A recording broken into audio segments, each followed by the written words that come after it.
Welcome back to this channel where we talk about all things to do with publishing, and today's video is all about setting up our Kanban board for Q2.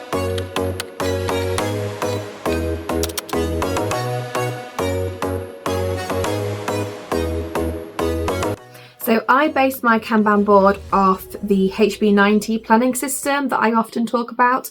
So, I'll link up above the video that I did on the goal setting we did for Q2. And this is the Kanban board for Q2. So I know we're into May technically. So I was a little bit late, but I do want to set it up so that I can hopefully have a really productive quarter already. I think I've been doing quite well, so I want to make sure I'm on target and on track, and having my Kanban board helps me. So the way the Kanban board is set up for this system is that we have 3 rows. The first row is all your tasks. The second row is where you move your tasks into when you're physically doing them, and then when you've done them you move them into the third row, and then those rows are split into 3 columns, 1 column for each goal. So I'm going to show you how I turn my projects from that goal setting session into more manageable, sometimes even micro tasks, and each task goes on a post-it note. Now I use these extra sticky branded post-it notes. I think I have bought 2 packs now, and I've been doing this for years. So you only need the post-its like 4 times a year, so you don't actually go through them as quick as you think you're going to go through them. So it's well worth spending a little bit more to get the extra sticky ones. Top tip is to pull the post-it notes off, how do I show this, from the side. So instead of like lifting up, you're pulling from the side, and that helps them to stop curling up, so that when you stick them flat on your Kanban board, they don't like all curl up and fall off. But as I said, these are the extra sticky branded post-it notes. There you go. So the first thing I'm going to be doing is clearing off my Kanban board, which was from, oh goodness, like a couple of quarters ago. I actually think this might have been from Q4 of 2023, because I didn't do it for Q1, and I think I really noticed the difference between doing it and not doing it, as in a negative difference. So I am definitely committed to doing my Kanban board as I should be. So once I have cleared off my Kanban board, I am writing at the very top sort of the summary of what that goal is. So goal 1 is writing and publishing, goal 2 is marketing, and goal 3 is like the author community. So that's like my YouTube and my critique work. So that's sort of the titles that I've given each of my goals. I'm just getting my post-it notes ready, and I am using the colours to sort of match up on my board. So I'm using blue for my writing, pink for my marketing, and then yellow for the author community, and those are the colours that I'm using on my Kanban board. So goal 1 tends to have the most like individual like bitty tasks that need putting all together, tasks that have several like projects that have several tasks in them, so I do them in chunks to go on my board. So instead of just having like loads and loads of single post-it notes, I sort of group them together in a way that makes a bit more sense. So then another tip, the way I put my post-it notes together is just easier for me. So I do them all on a piece of paper or a book, or just something. For now I'm using a clipboard, and I start with the bottom one, so the last post-it note, and then I can stack them on top, just moving up ever so slightly gradually, because I found it really difficult trying to stick the next post-it notes underneath.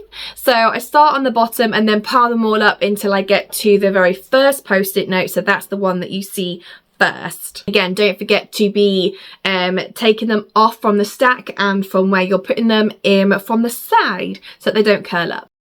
So let's have a look at some of the projects that I brainstormed in my planner, and sort of how I am transferring that to like my tasks on the post-it notes from my Kanban board.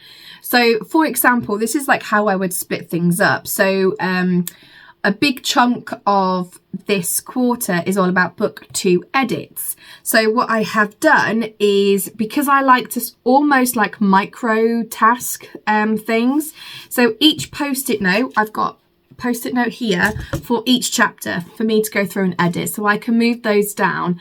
And I think for me, just being able to like move each chapter down as I've done it makes me feel like I'm seeing progress. So I've just done that for my book 2 edits for now.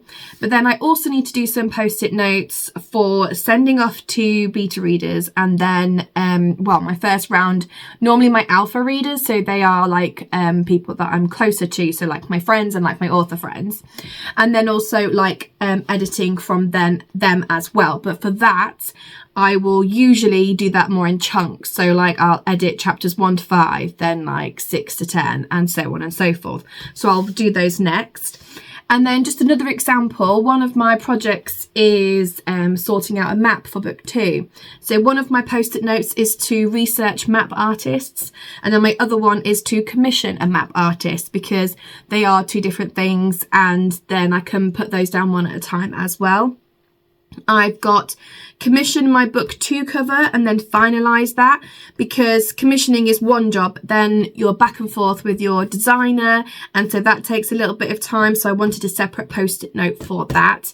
Now I have got plot book 3 of my Kingdom of Druids series. That is one post-it note, because even though it's going to take me a while, it's harder to like split that up, because I don't necessarily plan like act 1, act 2, act 3. I'll just sort of do it all in one go. So that post-it note might stay in my doing column for a long time.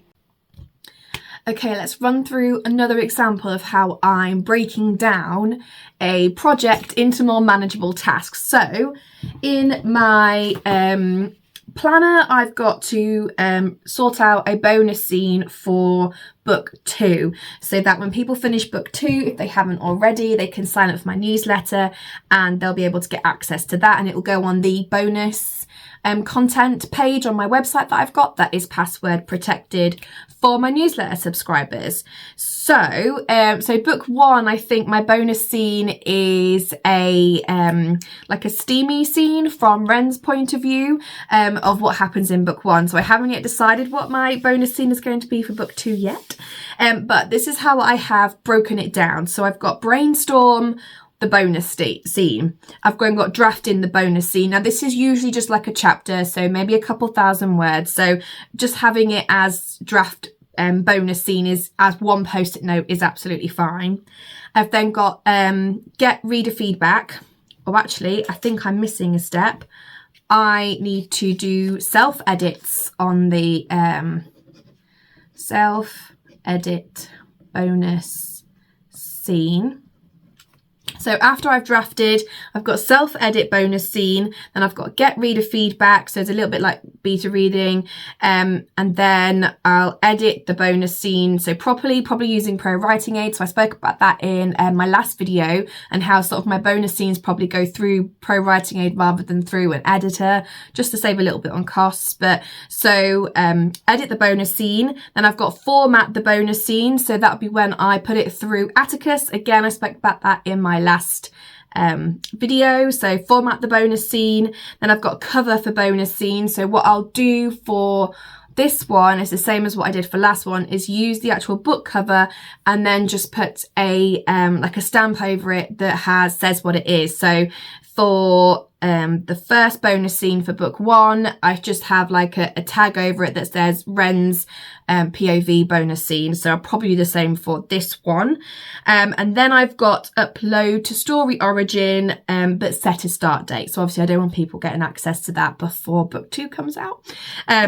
So that's all of those. So now I'm just going to put them together so that it's one nice chunk to go on my Kanban board. So working backwards now, format, edit, reader feedback, myself edits, because obviously I'm not that clean of a writer, drafting, and brainstorming. So from one project, which was to write a bonus scene, I've got 1, 2, 3, 4, 5, 6, 7, 8 tasks. So that goes up. So because all of those are connected, I put them together, and then I'll put that up on my Kanban board, which I'll show you in a bit, and then I can move each one down as I do it.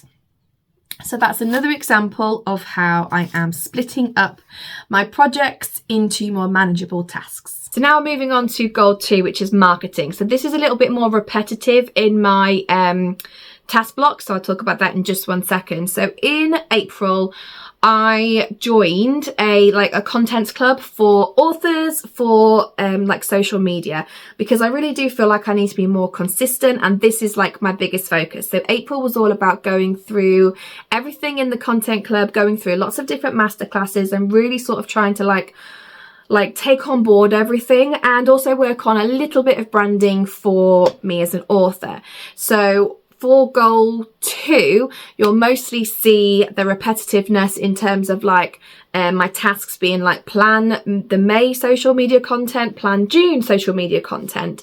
Then I split it up into doing May posts, June posts, May reels, June reels, May captions and June captions. I have also got May TikToks and June TikToks, but I'm not going to put as much focus on the TikToks right now. I think I need to try and focus more on one platform and then slowly bring in the TikToks for that.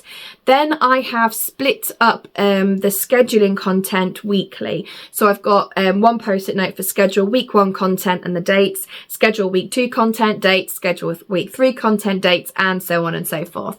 And then I've put them up on my Kanban board. So they are a little bit more repetitive, but it is something that I need to keep on track and to move things down as I'm doing them. Otherwise, I know it's like a mini sort of accountability, isn't it? To be able to like physically move something down, and I'll be able to visually see if I am not doing it. With goal 3, again, there's a little bit more repetitiveness with the task blocks.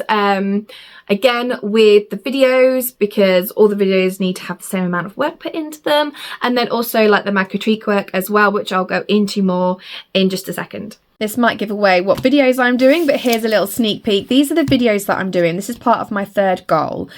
So each video I've got the video itself, the prepping the script, so actually those would be flipped around, editing the video, and then creating like the thumbnail and posting. So for each video there is that list of things. Now, because I'm actually doing this in June, I didn't actually do my Kanban board in time for April, so I've only got 5 videos here because I'm trying to post like once a fortnight. So we've got the Kanban video, which I'm weirdly working on right now, and then I'm going to be talking about the I can never say that word, omnibus collection that I put together. So how I did that, the cover, and all the sort of how I put that together physically.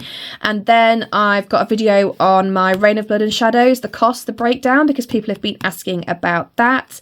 I'm also going to do a video on Facebook ads and the breakdown, because I will be coming up to 2 months on there now, so I thought I'd do a video on sort of my actual ads and what they look like, and then sort of the cost and what I'm getting from it, and so on and so forth. And then the last video is going to be getting prepped for Q3 and also talking about my goals for Q3. So I will do another video in Q3 about if I've met my Q2 goals, but the first thing that we'll need to do is set up for Q3, so that will be one of the last videos coming up in Q2. So yeah, I just wanted to show you this breakdown before I put them together into like a little wad to put on my Kanban board. And then the other part of my 3rd goal is all the critique work that I'm doing. Now I'm just covering up the names, so I haven't asked if I can share their names, but these are the 2 that I don't know how many chapters there are for. So once I get their work and I know how many chapters there are, I can then break down each chapter to be to read here. This is one that I've actually been working on in April, so I've only got a couple of chapters left, and the reader report. So the reader report tab is underneath. And then this one is just a short critique for one of my friends. She's got like a shorter book. I've got about a week to do that. Sort of, I'm slipping that in between these 2, as it were. So yeah, these look shorter, but I will be breaking those down into the chapters that are in the book, just so then it's easier for me to then plan out how many chapters I want to or need to be reading a day, for example. My brain just works that way, so then I can like move each chapter down and put them in my book, so I know how to keep on track. This is my last goal that I'm about to put up on my Kanban board, and then I'll sort of run through what my Kanban looks like and why I've sort of structured it the way I have. So I'm just going to add on the third goal ones now. So this is my finished Kanban board. Now I don't want anyone to think that I'll be finishing all of these, because I guarantee you I won't be. In fact, I know I've got a couple of post-it notes up there that are probably going to be moving into Q3, but I want it up there just in case. It's how I try and keep on track, because sometimes I'm ahead in some things and I like to know where I'm going next. It also helps me as a really good starting point for planning the next quarter. But for me personally, I don't see it like, it doesn't stress me out knowing that I'm not going to get to it. It's almost like this is where I'm heading towards. So for example, in my first goal, my writing and publishing goal, I've got copy edits. Now, I don't think I'll be getting there right now, because to do that, I need to have done all my own edits, sent it to my alpha readers, gotten it back from my alpha readers, and then done the edits from then sent it to my beta readers, and then sent it through Pro Writing Aid as well to do like sort of my grammar check before I even send it off to my copy editor. So I don't even think I'm going to be getting it through Pro Writing Aid this quarter, especially as I've only got 2 months left. So I'm planning on that being the beginning of Q3, but because I know that's where I'm headed and I really need to be commissioning those copy edits right at the beginning of Q3 if possible, or within that first month, so I know that it's right there in the corner for me, so I can see where it is and I'll be like, right, this is where I need to be working towards for next quarter. So these are all my tasks for the quarter, or the last 2 months of the quarter, as I didn't do April, but we don't need to talk about that. And I will be doing a video on how things are going, because there's a lot of stuff happening behind the scenes of how Q2 is going and running, and it's really quite exciting. Well, it is for me. It's probably boring for other people, but if you're here watching, it's probably because you're another author and you're interested in publishing, which means you might be interested in this. So stay along, stay tuned, and make sure you're subscribed to the channel so that we can continue to talk more about everything publishing, and I will see you next time. Bye guys.